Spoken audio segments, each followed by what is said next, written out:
Şərq Türkistanlıq qarindaşlar. Şərq Türkistan xəbər agentliğinin xəbərlər proqramısını görüşünüzü qızğın qarşı alırıq. Ən aldı bilan qısqacha məzmuniga göz ataylı. Barlıq Şərq Türkistanlıq analarning Analar bayramını təbrikləyimiz. Salih Xudoyer Amerika O'rta Osiyodagi davlatlarning Xitoyning abadiy mustamlikasi ostida qolishining oldini olish kerak dedi. Xitoy, Pokiston, Afg'oniston qatorliq 3 davlatning yuqori darajali diplomatlari yig'ini Pokistonda chaqirildi. Kanada bir Xitoy diplomatni chegaradan qo'g'lab chiqargan. Xitoymi buningga javoban Kanadaning Xitoyda turishliq diplomatini chegaradan qo'g'lab chiqargan. Donald Trump Xitoyning dunyoga 60 trillion dollar to'lam to'lash kerakligini aytgan. Tunda tafsiliy mazmunlarni diqqatingizga sunamiz. Assalomu alaykum aziz va mehribon onalar. Analar kuningizga muborak bo'lsin.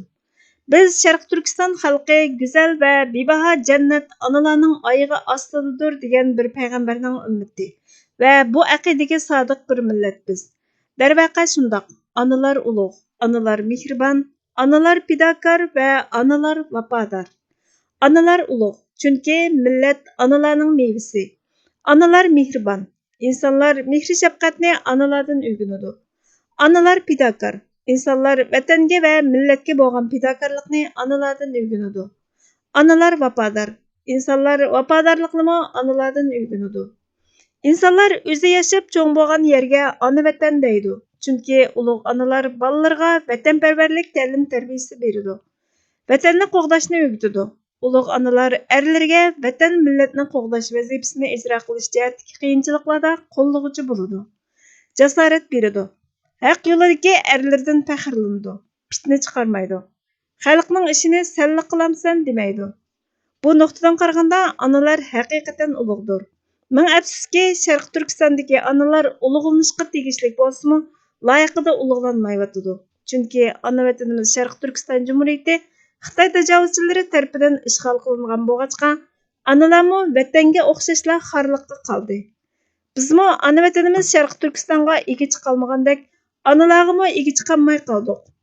Bu haqda qara yuz bo'lsaqmi, ulug' Janobi Alloh duoyimizni qabul qilsa, bir kun vatanimizni qayta mustaqillikqa erishtiramiz degan ishonch bilan mushu analar kunida yuzimiz qizargan holda analarga salom yo'llayapmiz.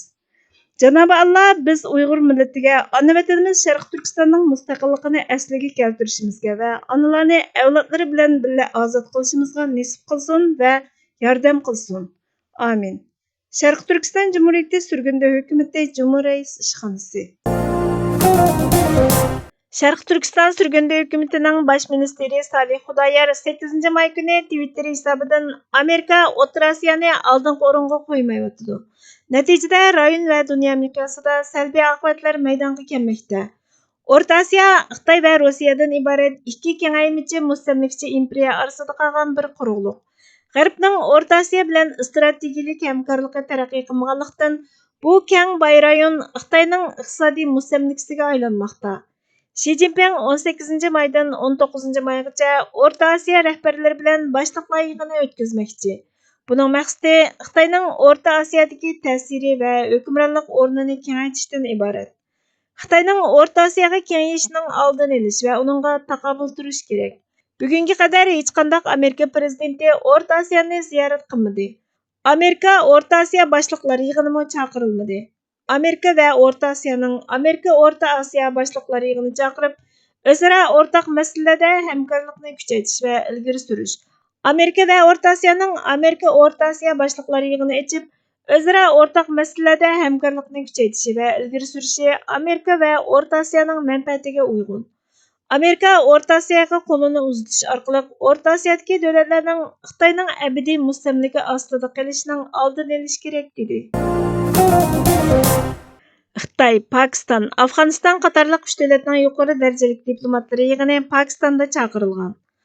Amerika ovozi xabar to'rining 6-may kunidagi xabariga qaraganda, Pokiston shanba kuni Xitoy, Afg'oniston va Pokistondan iborat 3 davlatning yuqori darajali diplomatlari yig'iniga sahibxonlik qilgan.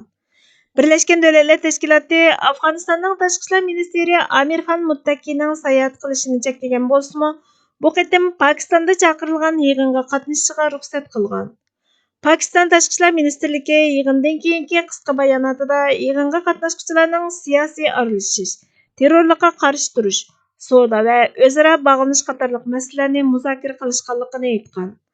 Rasmiy manbalar Pokiston va Xitoy vakillari Taliban vakillari bilan Afg'onistonda kun sayin kuchayayotgan terrorlik tahdidi va qo'shni davlatlarga elib keladigan xiristdan kelib chiqqan bexatarlik andisini o'rtoqlashganligini, Afg'onistonni iqtisodiy jihatda qayta qurishda afg'on doiralarini qanday qo'llashni muzokara qilganligini xabar qilgan.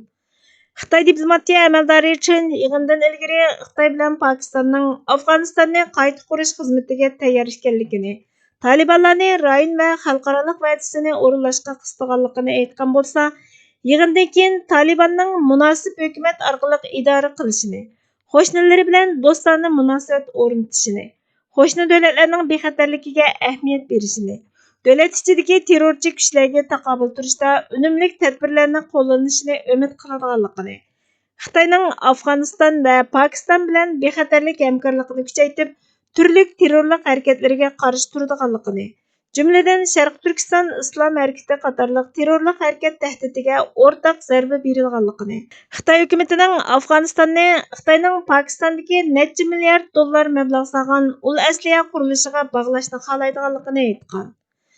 Xitoy yaqinda Afg'onistonning Amu daryo o'ymonligidan neft olish uchun Afg'oniston bilan 25 yillik to'xtam tuzgan hamda Talibanlar bilan boshqa mablag' solish to'g'risida aktiv suhbatlashmoqda ekan.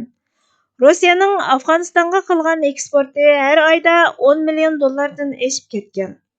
Sharq Turkiston surgundi hukumatining bosh ministri Salih Xudoyor Twitter hisobidan buningga inkos qaytarib, Xitoy Turkiston Islom partiyasini tashviqot sifatida qo'llanish orqali Uyg'urlarni terrorchi qilib tasvirlab, Sharq Turkistonning dunyoviy mustaqillik ko'rishini pachaqlab tashlab, uni dunyoga islom harakati qilib ko'rsatmoqchi dedi.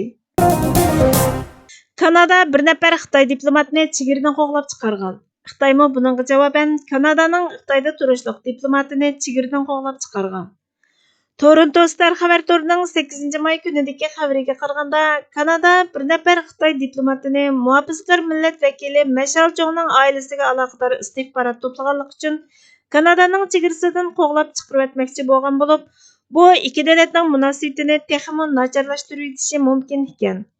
Ayblashlar Globe va Mail qatorliq axborot vositalari tomonidan oshkorlangandan bir hafta o'tgandan keyin Kanada Tashqi ishlar ministri Melanie Jolie dushanba kuni tushdan keyin Xitoy diplomat Zhao Wei'ni chegaradan qo'g'lab chiqarganligini oshkorlagan va buningga o'xshash qilmish bilan shug'ullanadigan har qanday diplomatga bu usulni qo'llanadiganligini, shundaqla buningga hech kimning aralasha olmaydiganligini aytgan. Aloqador amaldorlarning Star gazetiga bergan bayonotiga qaraganda, Xitoy diplomatining Kanadani tark etish uchun 5 kun muhlat berilgan. Mashal Chong buni cho'ng bir g'alaba degan. Kanadaning jasuslik tashkiloti 2021-yili Xitoy amaldorlarining boshqalarning Xitoyga qarshi turishini ojizlatish, ularga kelgusida jazo berish maqsadida Kanada millat vakillaridan uchur to'playotganligini yakunlagan. ABC xabarlarining 9 may kunidagi xabariga qaraganda, Xitoy Kanadaning Xitoy diplomatini chegaradan qo'g'laganligiga qarshi seshanba kuni Kanadaning bir nafar diplomatini qo'g'lab chiqarganligini jakarlagan. Xitoy diplomatiya ministrligi Xitoyning Kanadaning samimiyatsiz harakatiga qat'iy qarshi turadiganligini, taqobil turish tadbirlari o'rinlashtirayotganligini, Shanxayning savdo markazidagi Kanadaning yuqori darajalik diplomati Jennifer Linlanlodenning 13-maygacha ayrilishini talab qiladiganligini, shundaqla Xitoyning buningdan keyin texnik ko'p harakat qo'llanish huquqi borligini o'tirg'a qo'ygan. Kanada bosh ministri Justin Trudeau Xitoyning bu harakatidan keyin biz o'chilishning borligini tushunamiz. Ammo biz qo'rqmaymiz. Biz chet elliklarning kanadaliklarga putlaqashang bo'lishidan saqlanish uchun kerakli barliq ishlarni qilamiz degan. Amerikaning sobiq prezidenti Donald Trump Xitoyning dunyoga 60 trillion dollar to'lam to'lash kerakligini aytgan.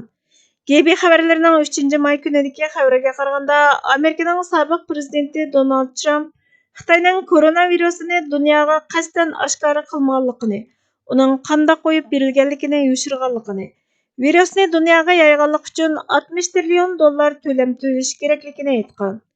GB xabarlarining ziyoratini qabul qilgan Amerikaning sobiq prezidenti Donald Trump Xitoyning koronavirusini Wuhan tajribxonasidan qasddan qo'yib o'tganligini, dunyodagi nurg'un insonlarning yuqumlanib o'lishiga, Dünya iqtisodining zo'r darajada chekinishiga sababchi bo'lganligini, shunga dunyoga 60 trillion dollar to'lam to'lish kerakligini aytgan.